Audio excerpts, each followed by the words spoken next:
এই ঘটনা নবুয়তের ১০ম বছরের। এই বছরটিকে আমল হুজন অর্থাৎ দুঃখের বছর বলা হয়, কারণ এই বছরেই আমাদের প্রিয় নবী হজরত মোহাম্মদ সাল্লাল্লাহু আলাইহি ওয়াসাল্লামের প্রিয় চাচা হজরত আবু তালিব এবং প্রাণপ্রিয় স্ত্রী হজরত খাদিজা রাদিয়াল্লাহু তাআলা আনহা ইন্তেকাল করেছিলেন। এই দুই মহান ব্যক্তিত্ব রাসূলুল্লাহ সাল্লাল্লাহু আলাইহি ওয়াসাল্লামের জন্য ছিল এই পৃথিবীর বুকে সবচেয়ে বড় আশ্রয় এবং সান্ত্বনার স্থান। তাদের ইন্তেকালের পর মক্কার কাফেররা হুজুর পাক সাল্লাল্লাহু আলাইহি ওয়াসাল্লামের উপর আরও বেশি অত্যাচার ও নির্যাতন শুরু করে।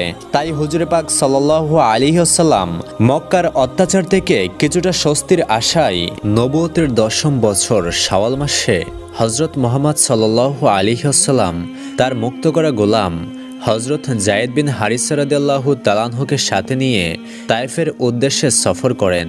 রাসূলুল্লাহ সাল্লাল্লাহু আলাইহি ওয়াসাল্লামের ধারণা ছিল যে হয়তো তায়েফের লোকেরা হেদায়েত কবুল করবে, তারা ইসলামের দাওয়াত গ্রহণ করবে এবং সহানুভূতিশীল হবে। অতঃপর তায়েফ গিয়ে হজরত মুহাম্মদ সাল্লাল্লাহু আলাইহি ওয়াসাল্লাম সেখানকার শাসকদের সাথে দেখা করলেন।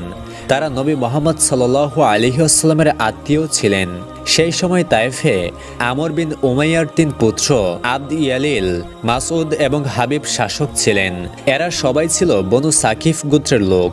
রাসূলুল্লাহ সাল্লাল্লাহু আলাইহি ওয়াসাল্লাম তাদেরকে ইসলামের দাওয়াত দেন, সত্যকে গ্রহণ করার আহ্বান জানান এবং তাদের কাছে সাহায্য চান।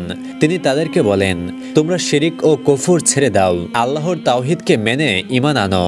কিন্তু দুঃখের বিষয়, তারা তিনজনই অত্যন্ত অভদ্রতা ও অহংকার সহকারে জবাব দিলেন। প্রথমজন বলল, আল্লাহ কি তোমাকে ছাড়া আর কাউকে নবী বানানোর জন্য পাননি?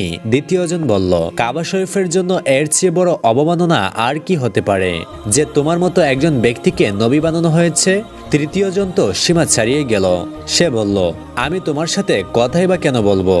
যদি তুমি সত্যবাদী হও তাহলে তোমার সাথে কথা বলা তো বেয়াদবি, আর যদি তুমি মিথ্যাবাদী হও তাহলে তুমি যোগ্যই নও যে তোমার সাথে কেউ কথা বলবে।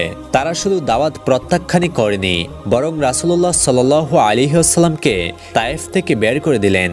শুধু তাই নয়, তারা তায়েফের উগ্র ও বখাটে ছেলেদের উস্কানি দিলেন, যাও মুহাম্মদকে বিরক্ত করো, তাকে কষ্ট দাও, তাকে পাথর মারো। তাদের কথা শুনে উগ্র ও বখাটে ছেলেরা রাস্তার মধ্যে রাসূলুল্লাহ সাল্লাল্লাহু আলাইহি ওয়াসাল্লামের উপর পাথর মারতে শুরু করলো।